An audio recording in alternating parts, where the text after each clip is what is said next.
Hey, how's it going, everyone? It's Ali and Amir. I'm Ali. Here's Amir. Timberwolves just won today, 134-122. They're 3-2 on the season. Amir, what are your thoughts on the game? Much better than the other night. I was in person the other night for that shellacking. I can honestly say that tonight was a total 360 in terms of effort. Defense still needs a lot of work. Um, Mhm. still some sloppiness, but there is complete 180 in terms of efforts. That Monday in person, we noticed the body language. They just did not want to be there. They were just they were playing like the Monstars stole their talent. They just on Monday, but tonight they just a lot of effort. Their shots were going down. They made I believe franchise record 10 threes in the first quarter. Uh, I don't know if Ant heard Cat's comments post game, but uh, but yeah, I mean, Ant was on fire. Jalen Noel gave great contributions, and still room for improvement. I'm still nervous about the defense, but I like what I saw tonight. What were your thoughts? Definitely big bounce back game. And as usual, I was nervous once again during the third quarter. Well, they were outscored by seven, which, by their standards, that was good. It wasn't, but they were up by 15 at halftime, but once the lead went down to at least those 6 or 7, I admit I was getting nervous.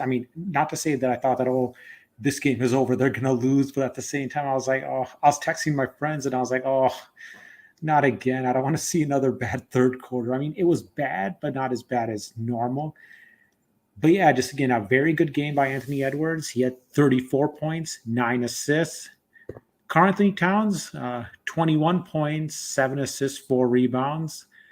Then, yeah, Jalen Noel, 23 points off the bench, and especially that huge dunk in the forecourt. That really ignited the crowd.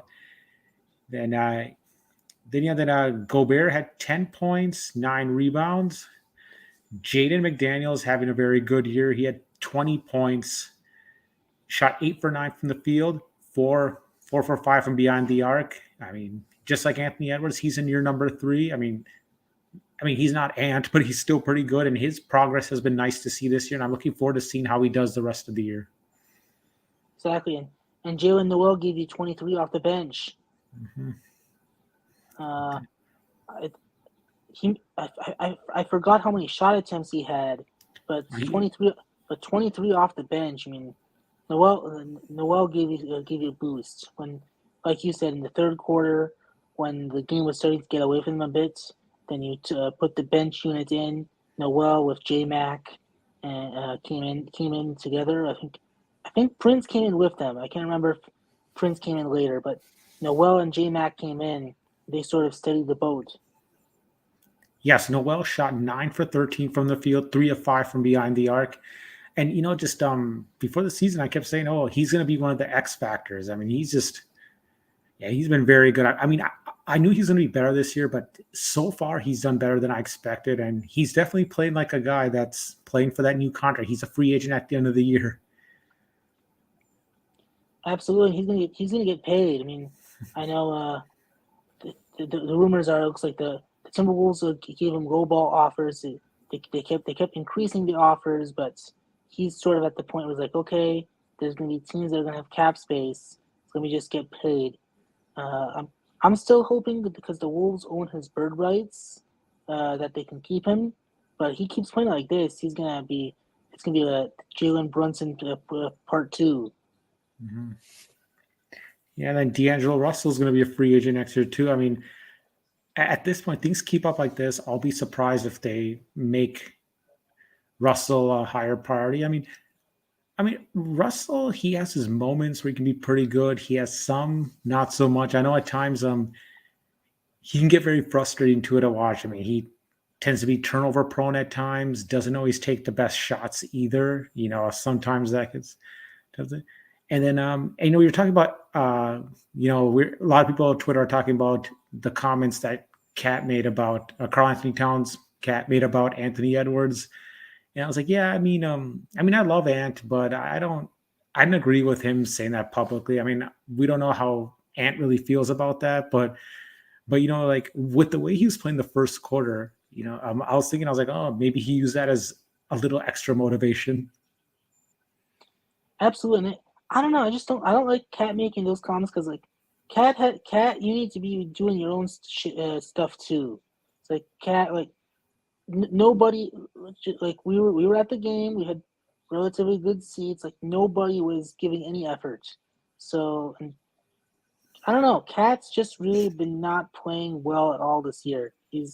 I feel like probably like you said, D'Lo has been probably playing himself out of a contract extension. I think J Mac has been playing much better than him, but I would think Cat's really been self-destructive to say the least. The first 4 games or so, he had a really great game tonight. Had 21 points, had some key buckets down the stretch, but I think I just didn't like the comments because like I felt that Cat has his own wars to take care of too. Yeah, and I know like yeah, actually obviously I said Cat's a very good player, but I know like I said, yeah, he has stuff to work on too. I know he's especially, like sometimes we've seen lots of times where I mean if he feels like he doesn't get called for a foul and actually Kevin Love I remember Kevin Love used to do this a lot too with the Wolves. He'd stay back and complain when that happens, it's 5-on-4. So I mean, yeah, I mean like stuff like that can really hurt a team. You want to get back as much as possible. But I mean, and yeah, I mean,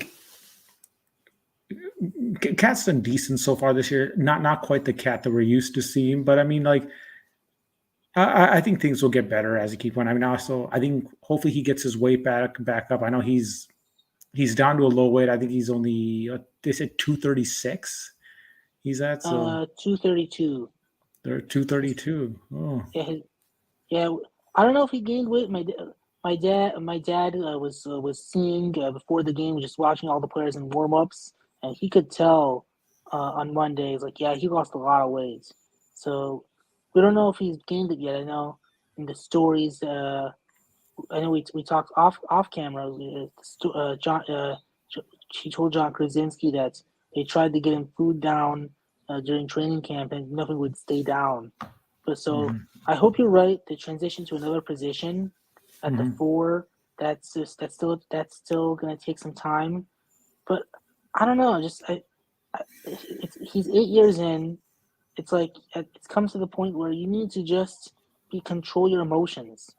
Uh, and and we talk Ant's not perfect by any means, but what I love about Ant and Rudy and even D'Lo to an extent is that they have the ability to be self-composed on the court. And Mhm. Cat just at this, and it's just sad 8 years in that he just does not have any control of his emotions on the court. Yeah, yeah, I do believe. I mean, yeah, very good player, very talented. I know, like, yeah, I mean, at times he can be frustrating. Sometimes he doesn't always take the best shot. Sometimes yeah, his shot selection isn't always the best. I could say, sometimes like you said, he complains more than he should, and then he doesn't hustle back on defense, I know, and then I know we're not in the playoffs yet, but in the playoffs, he struggles the most. I think the spotlight is too big for him. But yeah, I mean, and I mean, like I said, I love Cat. Cat's still my favorite player in the league. But yeah, definitely at times he can be frustrating to watch, and I think, yeah, like I said, his leadership skills I think could be better too. I know, like I said, what he said about Ant in the press conference, I don't think, or I mean, after the game, yeah, I don't think he handled that too well. I mean, and he's in year 8. I mean, I think his leadership should be better than it is. Not saying he's a bad leader, but I think he could be better. Yeah, I don't know. I think I'm more down than you on his leadership. I just don't know if he has that ability. He's a great player and I love him as a player, but I just feel like the team will be better if you have other people who are able to step up as leaders and just let his play do the talking. Yeah, and I was actually working Monday night. I didn't get to see the game, but yeah, just everything I saw on social media, I saw I was following parts of it on the phone, and yeah, things are not only ugly with the Wolves on the court, but yeah, I saw a lot of people on social media were pretty upset too. And then but I'm still yeah, I know. I mean, and I was tweeting this too. I mean, well, Monday was a very bad game, and then the loss against Utah was a tough one, But I still think this team will be fine. I still think they got a good chance to be a number 3 seed or number 4. I don't think they go to the conference finals. I think they still got a good chance to go to the second round, and and actually last year's team started 4-9, so yeah, I still think it's far too early. I know some people even think right now that the Gobert trade was already bad. I was like, oh, I liked the Gobert addition from the beginning. Although, do I think they gave up a lot? Yes, they did. I mean, and I felt at the beginning that hey, this could turn out to be an amazing trade for them. But yeah, but at the same time, yes, there are risks. There's a chance it could also end badly too. I mean, they did they gave up a lot. Yeah, they gave up a lot, and I loved it was at the time. I loved getting Rudy, and I still love him. Uh, the other night, I was so mad during the game. There was so much negative energy. I tweeted, I hope in 30 years Rudy doesn't end up as a xenophobic conservative politician, comparing him to the saying that that the trade was as bad as the Herschel trade. I don't really think that. I think I was just angry when I said it. Uh, I think I just think it's going to take time for him to adjust. He what's what's been disappointing thus far about Rudy is just a lot of rebounds, a lot of contested shots that in the past he just normally grabs with gobbles with ease. I know against Utah he grabbed 23 boards, but the last 3 games it's just been rocky for him. I think like you said last year they started 4-9. They had one of the best seasons ever. And another stat that people don't remember is in 2003 2004 when they made the conference finals. They started out the season 9-8. Mhm. Yeah, I was actually going to just mention that too. And I mean, that team once the chemistry got going, they did good. I know. Yeah, I know some people on Twitter talking about, well, it's not so much they need to gel; it's more so the effort. I mean, yeah, I mean, from everything I saw and heard for the game on Monday, yes, the effort was not very good.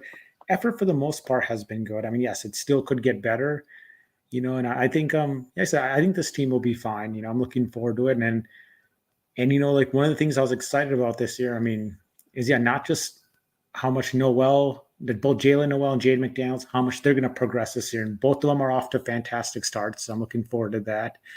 Need to look for that, and then we'll see how the rest of the year go. But yes, I know it's still very early in the year. 3-2 is not a bad start by any means. I mean, yes, I mean they should have won against Utah, and the game Monday was really bad. But I mean, 3-2 is not a bad start. And I was just talking about this earlier. I remember Isaiah Ryder, former Timberwolf, his first year in Portland. I remember they beat the Wolves. And then I remember he's like, "We're 3-2, baby."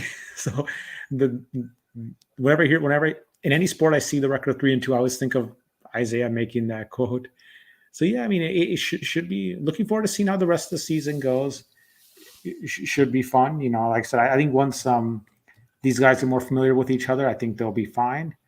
And then yeah, and like I said, I think we'll see Cap being back to normal. I mean, he hasn't he hasn't had a bad start to the year.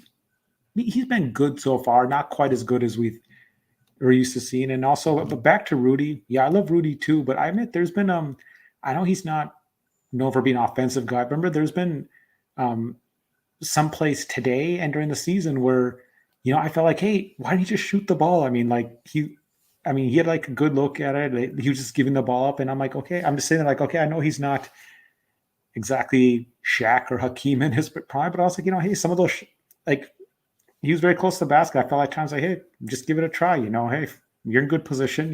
Just give it a try. Yeah, and I think it's a blessing and a curse that he's just more of a distributor.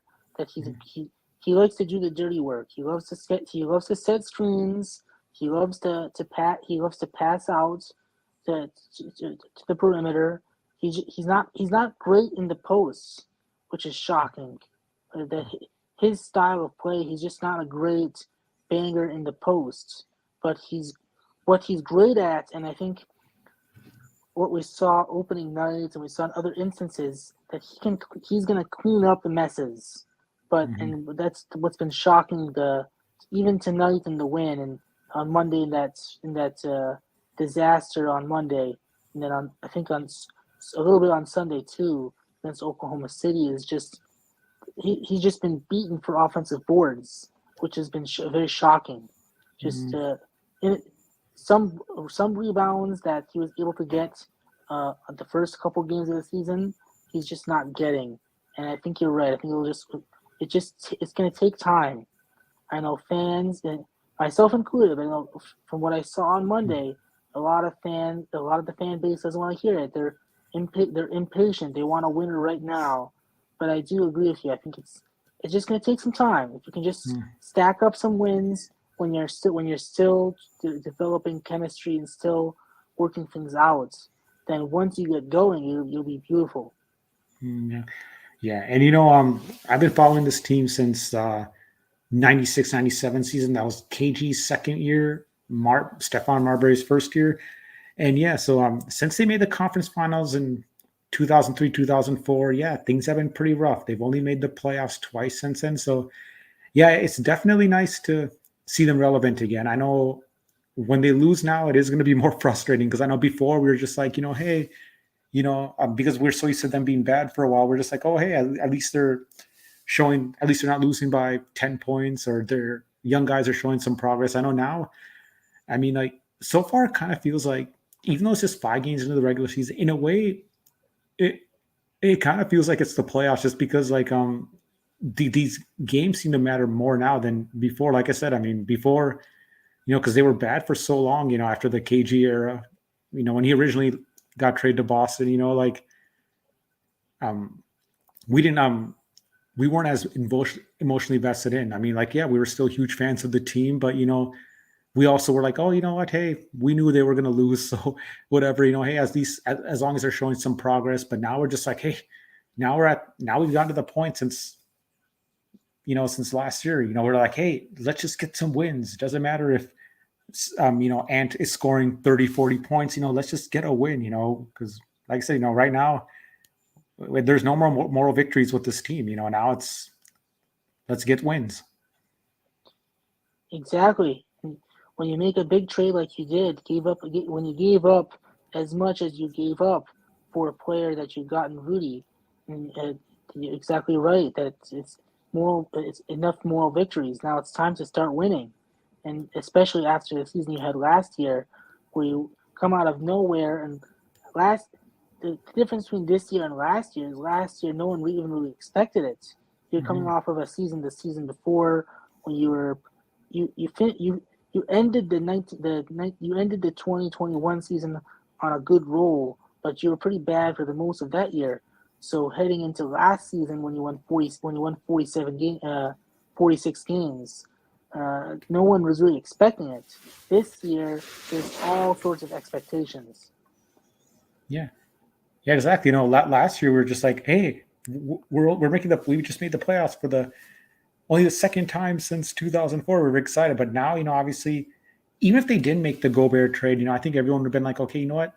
I think everyone would have still been like, hey, it was nice making the playoffs last year. Now let's just try to win a series. Actually, they should have won that last series. Just of course they had too many epic meltdowns against Memphis. It should have been, but they should have advanced. I mean, yeah, it was still nice. It was frustrating with how the season ended last year, but at the same time, all those fans were like, hey, hey, we're on the way up, and then now you make the Gobert trade, and yeah, I'm still glad they made the Gobert trade. Although, yeah, Jared Vanderbilt especially and Patrick Beverly, I mean, I hate to see those guys, but those guys bring energy. Except for Beverly, he brings energy off the bench. I think, yeah, but I mean, I believe their bench will be fine. I mean, And is it Kyle Jordan? Anderson and Yeah. Kyle Anderson should bring the energy that Pat Bev had and Vandal had. Mm, Not mm, having him these mm, last three or so games I know he hurt his back against Utah, so not having him these last 2 games, that's really hurts your Mhm. energy as well. Yeah, I think their bench will definitely get better once he's back. But, and then, yeah, like I said, Noel's playing very well. Jordan McLaughlin brings some energy off the bench. Nas Reed hasn't played much this year, but I mean, he's a good bench player too. Torian Prince also good player off the bench to have. Yeah, so yeah. I mean, I'm looking excited to see how the rest of the season go. Do you have any other final thoughts on the Wolves? No, I think we'll just have to see how things go. See, they'll play a Lakers team that's at the moment as we're recording is winless. There's in progress against Denver, so we'll see how they do against a Lakers team on Friday, and then moving forward the next week or two, see how things progress. It's just going to take time. Yeah, it's gonna be it'll be nice to go on a little bit of a winning streak. And all right, so changing gears, yeah, Vikings are coming off the bye week. They're 5-1 under first year head coach Kevin O'Connell. So what are some of your thoughts on the what are your thoughts on the Viking season so far? I think as I noticed with the first couple games with the Timberwolves, moving on to the Vikings, they're winning games, but they're not blowouts. They're all close. But what's so remarkable is the story of the 2021 season was there were so many close games that they were losing all of them, and now 2022, all of these games that you should have that are so close that you could have lost, you're finding ways to win the games that you're not supposed to win. That's Yeah, what's been so remarkable is game after game, these last 3 or 4 games, all of them, there are points in the game where it's not pretty at points, it's pretty ugly, but you're finding ways to grind it out. yeah. Like last year, they were 8-9, missed the playoffs for the second year in a row. So I remember 8 of those 9 losses are, I believe, are by 8 points or less. Yeah, so I mean, I remember, yeah, I mean, we just kept all year we were talking about how they keep losing games that they should have or could have won, and this year, I mean, and I'm very glad that they're 5-1. Of course, I mean, are they as good as a record right now? I'd say no, but but in the end, they're getting wins. Yes, they've been ugly wins. They have gotten lucky, but at the same time, they're making plays when it matters most, and then their coaching so far has been better this year. So I mean, yes, even though I don't think they're as good, I don't think they're as good as their 5-1 record states at the moment. But yeah, definitely they're improved from last year, and it's been nice to see. Especially anytime you start 5-1 is always a good start to a year, and it's even more impressive when you have a first year head coach. And I was excited about O'Connell. When they hired him, and I was like, yeah, I have a good feeling about him. He comes from Sean McVay's coaching tree, but I was like, this year, the first year, I expected them to go 10-7 because even with the roster improved, I was like, I think there'll be some growing pains still with O'Connell. So far, he's done a very good job. He absolutely has. I think two stats in particular really stick out. They're second in the league in penalties, only 25 penalties through the first 6 games. Through the first six games, and on special teams, I don't know how to quantify it, but the expected points added, they're number one in the NFL in expected points added through special teams. Whereas last year they were like 23rd, I believe. So those two specific areas, that's what's been the key to winning these games, I believe. Yeah, yeah, no. Ryan Wright, he, he he's had a pretty good year. He's just named NFC Special Teams Player of the Week at that 73-yard booming punt. And see, Jalen Rieger has done decent as the punt returner. And then Greg Joseph, I know people were raving about his great camp. He last couple weeks, or I mean, last 2-3 weeks, he hasn't been quite as good. And he's from 50 plus yards, he's 1 for 5, I believe, isn't he? Or something. Then he missed an extra point last week too, which it didn't come back to haunt them. But had they lost that game, it would have definitely been one of the things you could have pointed to as saying, "Oh, this is one of the reasons why they lost the missed extra point." Right, but they're great on the coverage. They're they're they're they're flipping the field. That they're pinning the opponents deep. I believe 8 of the 9. I think Wright punted 10 times against Miami, and I believe 8 of them were pinned inside the 20. And you had 2 times this season where your opponents tried fake punts and you stopped them, and you had that fake punt when Wright threw it to Jalen Naylor again. Was that the New Orleans game? I believe it was the New Orleans game. So it's just the little things on special Mm-hmm. teams, and the same on defense. That you're bending but not breaking. That it's just the I feel like not to criticize the recent regime too much, to focus more on this season in particular, but I just feel like this coaching staff, they're harping more the small little details. It's the little things that win these close games. Yeah, and Kirk Cousins throughout his career, he's been a good quarterback. I know one of the knocks on him has been he hasn't always been a very clutch quarterback. These last 2 years, he's been more clutch than usual. I know but I know, yeah, last year, especially the first 2 games, I remember overtime at Cincinnati. Dalvin Cook fumbled the ball; they lose in overtime.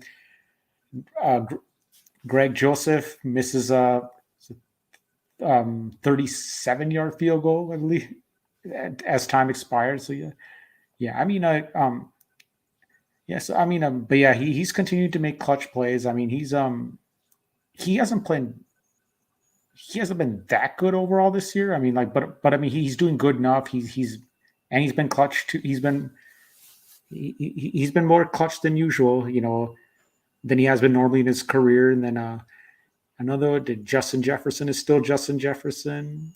Offensive line has looked decent so far. Defense can still get better, but Zadarius Smith, what an addition he has been. 5.5 sacks after 6 games. I knew that, hey, if he stays healthy, he's going to be very huge. But yeah, he's played a little better than I expected even. He absolutely has.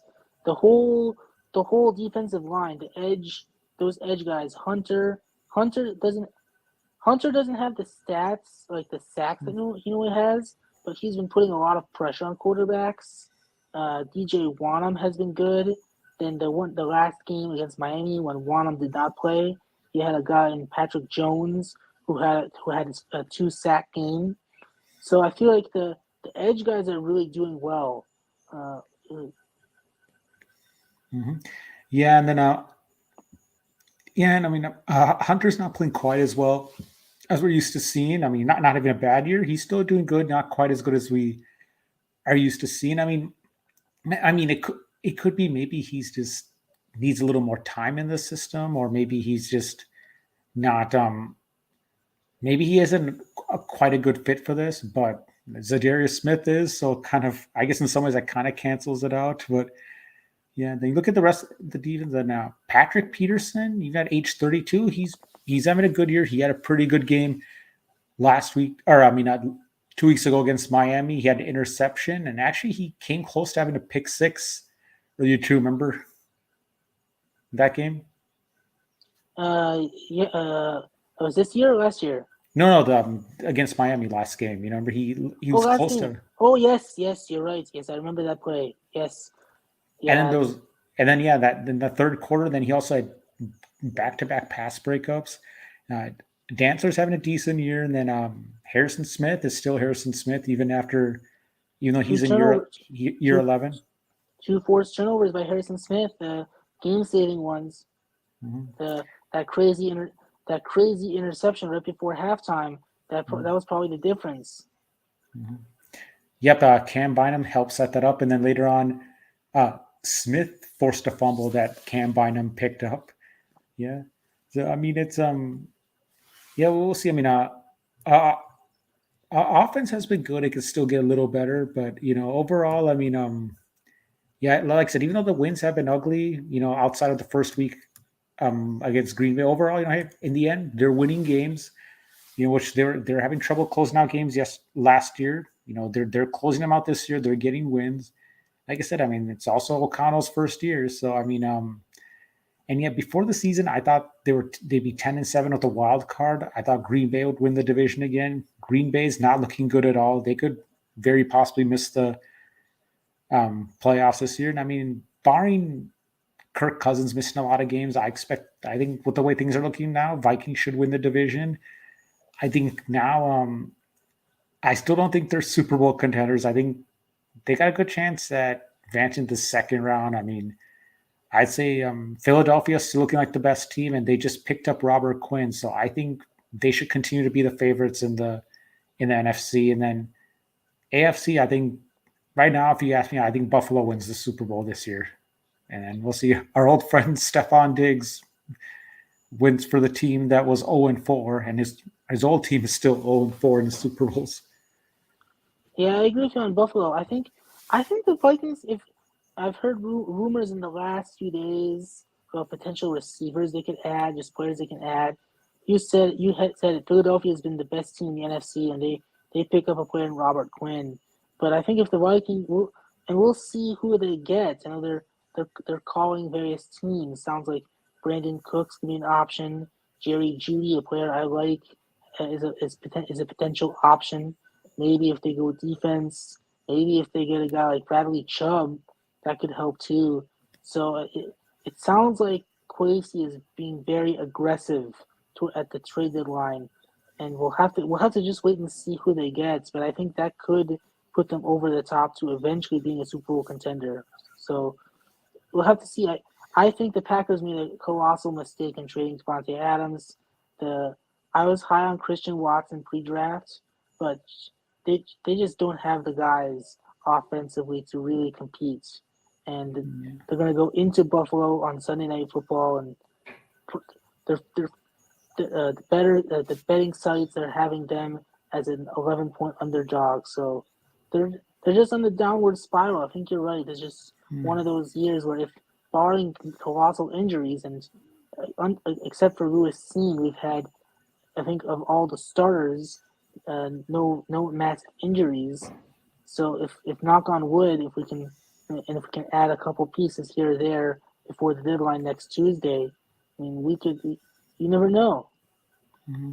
Yeah, and we'll see. And about the Packers, I mean, I know obviously Rodgers has done a lot for the organization, but we have to wonder, do they regret extending him? I mean, because I mean, if they would have moved him, they could have gotten some draft picks, maybe some other players too, and they would have gotten a look and see what can Jordan Love do now. Jury's still out on Jordan Love. We don't know if he's going to be good or bad, but you have to wonder if they're thinking that, given how the season has gone so far, and it doesn't look like, and they could miss the playoffs again, or I mean, they could miss the playoffs this year. For the first time since 2017, yeah. But yeah, you have to wonder if they're kicking themselves right now, saying, "Oh, we should have gotten the draft picks, start a rebuild, and seeing what Jordan Love could do." Because sooner or later, they're going to have to find out what Love will do. But we'll see. I mean, and who knows? Even though Rodgers is under contract for another 3-4 years. I mean, you have to wonder. I mean, he has a $50 million dead cap hit the next 2 years. Yeah, we have to wonder: could he just retire after this year, or the following year after, or are we done? Yeah, I mean, they're really he can't if he retires after this year. I mean, they're screwed because they have that's $50 million in dead cap. That's basically what it is. I think, yeah, 2023, $50 million in dead cap. 2024, $50 million. But you're right. I mean, did they make a mistake extending him? I mean, I just don't think it's him though. I don't feel like he's lost a step. I feel like it's just that they've had so many injuries on the offensive line. Bakhtari, I don't know if he can play anymore after all those injuries, and they just don't have the options on the receiving end, and their defense has just been on the field so much. But I mean, we'll take it. I mean, as people in Minnesota who have long hated the Packers, I mean, we'll take it when we can get it. Yeah, I mean, and yeah, he's not playing as well as we're used to. I mean, yeah, that's true. He doesn't have as much help around him as he has in most years, but he's also getting older now too. So I mean, he's gonna he's on the decline. I mean, he's still better than most quarterbacks, of course, in the league. I know, but yeah, but like now it's just but yeah, that's true. He doesn't have as much help around him either, and what's crazy is you've seen a lot of Packer fans on social media, like they're a lot of them have been ripping on him a lot, which is something like for years they always a lot of some even used to say that, oh, he's even better than Brady, and it's like now you're seeing a lot of people, um, you're seeing a lot of Packer fans, knocking on him a lot, and yeah, and I know he's talked about how guys that are making mistakes should be benched and stuff, and I was like, yeah, and yeah, I can't disagree with him, but also, I mean, he can also do some things better. I mean, now, I mean, don't get me wrong, he's always going to be he's always going to be a top three, top five quarterback of all time. And at this stage, he's on the decline, but still, I mean, there's still things he can do better too. Absolutely. You're absolutely right. Uh, yeah, I mean, like I said, we'll take it where we can get it. I mean, they're not often that the Packers are over the last 2 decades have been bad or and not winning games. So I mean, we can take it. We'll take it where we can get it. I mean, it's a prime it's a prime position for the Vikings with the rest of the NFC North down. I mean, the Bears are not obviously not trying to win games after they traded Quinn and I know they blew out New England the other night, but they're obviously not trying to win. Detroit looked like a fun team early on, putting up Mm, 35 points per game, but they're 1-5. And like you said, the Packers just we don't know if has Rodgers lost a step or not, and the pieces yes. around him have been subpar. So it's just if the Vikings can just find a way to not screw up, Mm, they're in prime position with a 2.5 game lead in the NFC North. yeah, and I mean, like I said, I don't expect Vikings to compete for a Super Bowl this year. It would be great if they did. I mean, realistically, they're not going to compete for Super Bowl this year. But again, I like how the things are going up for this franchise. Especially looking forward to seeing how things go with O'Connell at the helm for next several years, or we'll see how long he's around. But yeah, and I mean they do got some players that getting older, but overall, just the way that they're doing this year, start first 6 games under O'Connell, that gives us more hope, for the future. Like because who knows? I mean, maybe next year they could compete for a Super Bowl. I mean, I know, granted, they got some guys like that are getting older, like Adam Thielen, Harrison Smith, Eric Kendricks, but they got some young players too. I mean, they still got Justin Jefferson. Then I don't know what's going to happen with Dalvin Cook. We'll see. Who knows? I wouldn't be surprised if they move on from him after this year. And then yeah, they still got they still got Zadarius Smith, Daniil Hunter for at least a couple more years. Those guys are getting a little older too, but those guys are still pretty good. And they still got Dalvin Tomlinson, Cam Dancer. I don't know if he's ever.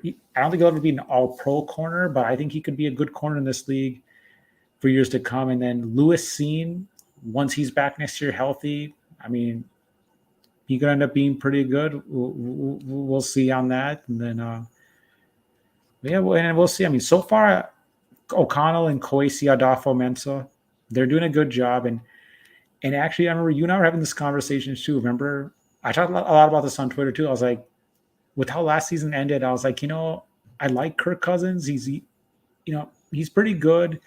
I feel like he mostly gets more blame than he should, but I actually thought that they should have just moved on. I was like, I don't see this team compete for a Super Bowl. Let's just rebuild and get some picks, save some cap space. The QB class wasn't good. Let's give it a chance. But I mean, but yeah, so far, I mean, and we'll see. That decision to not rebuild could hurt them later on, but so far, I mean, the decision to run it back this year and bring in new players, it's been fun. Starting 5-1 is always a good thing, right? So it was a good thing. I think what's so hilarious is the coach I wanted the whole time before they got to O'Connell is also a 5-1. I remember way back in October when I just felt that the Zimmer regime had run its course. I had really wanted Brian Dable. Brian Dable or Brian Dable. I really wanted Brian Dable, and him and O'Connell. They each have their teams at 5-1, as as uh, as as it is. So it's just kind of crazy how that ended up. That it looks like I was right in that the coach I wanted was good, but that O'Connell ended up being a just as good coach too. And the Rams, I think, are 500, but you can just tell that the Rams really miss having O'Connell. So it sounds like we're headed in the right direction. Yeah, when I yeah, Vikings also had interest in Nathaniel Hackett. I was kind of intrigued by him. So far, he has not worked out It's for the been a Broncos. disaster. Oh yeah, and hey, they also got Clint Kubiak, the former Vikings offensive coordinator from last year. And yeah, then when the Jim Harbaugh speculation started, I was like, hey, let's bring him on board. But then when that didn't happen, I was like, well, but, hey, O'Connell could end up being pretty good. And actually, I felt that even though I really wanted Harbaugh because he's a proven guy, I was also like, he's what 58 years old. So I was like, how long is he going to stay around? And if the Vikings end up rebuilding, which they chose not to, is he going to want to be a part of that? But then I was thinking that it. But then when they got O'Connell, I was like, okay, maybe for 2022, Harbaugh would have been a better option. Same with 2023. But I was like, for the future, O'Connell could very well be much better because he's a very young guy, 37 years old. I mean, he should be coaching for a very long time. But yeah, so far, I'm excited about O'Connell, and then and yeah, with the schedule and like I said, when the schedule came out, I predicted 10-7. I had them starting 3-3. I had them losing at Miami and against the Saints, which I mean, if both teams didn't have as many injuries, I think the Vikings would have been 3-3. But hey, they're 5-1. Like you said, hey, we'll take it, and just as long as you keep winning, things look good. It gives you more hope for the rest of the season and sometimes for years to come. Absolutely, and I think one thing I'm curious about is I know uh, a writer that you and I don't particularly care for. I know you've talked about him on Twitter, not liking him. Somebody somebody we know wrote an article comparing it to 2006 with Childress as a new coach. They also started 4-2. They ended up 6-10. But but then you look at Danny, his first year. Mm-hmm. Danny got them to 11-5, and he had a similar good start. So it's too early to tell. Is this more like 2006 with Chile when you start 4-2 and end 6-10, or is it more like Denny when you in 1992? And I know I don't think if from our interactions, I don't think you were following the Vikings as closely in 1992. And full disclosure, I wasn't alive in 1992, so it's hard to tell.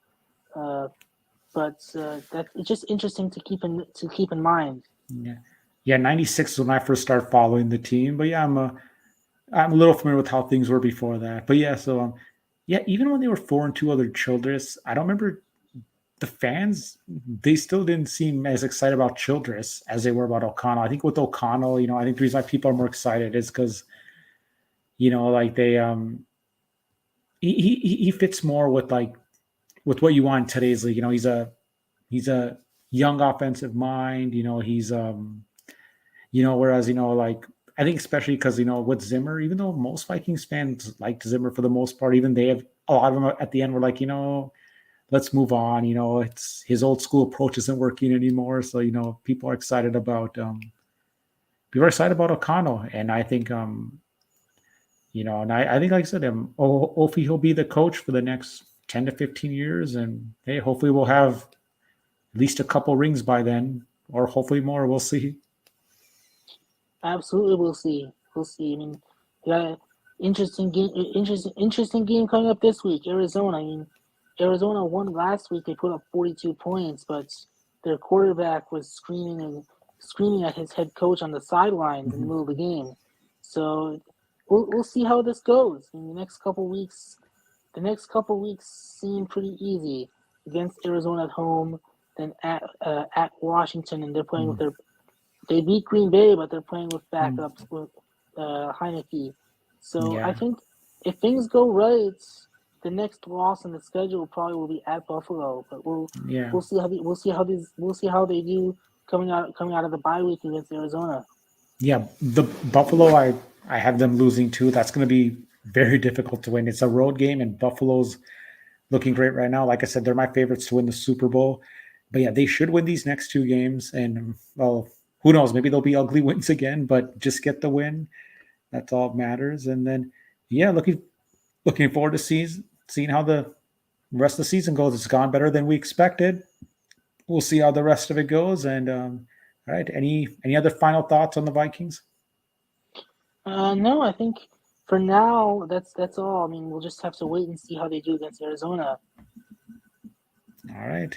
Hey, all right. Hey, great chatting with you, my friend. We'll talk again soon. Go Vikings. Go Timberwolves and Twins. We'll talk about them sometime too down the road. Absolutely, we'll have a reason to. I mean, Correa's got a decision 5 days after the World Series. I mean, everyone pretty much expects him to opt out. So we'll see. We'll see in the next couple weeks there. I mean, Minnesota sports never is boring. That's for sure, Mhm. my friends. So we'll have plenty of more chats, plenty more episodes to talk about the Minnesota sports teams. They're always entertaining, good or bad. It's never boring. All right. Thanks a lot, man. See ya.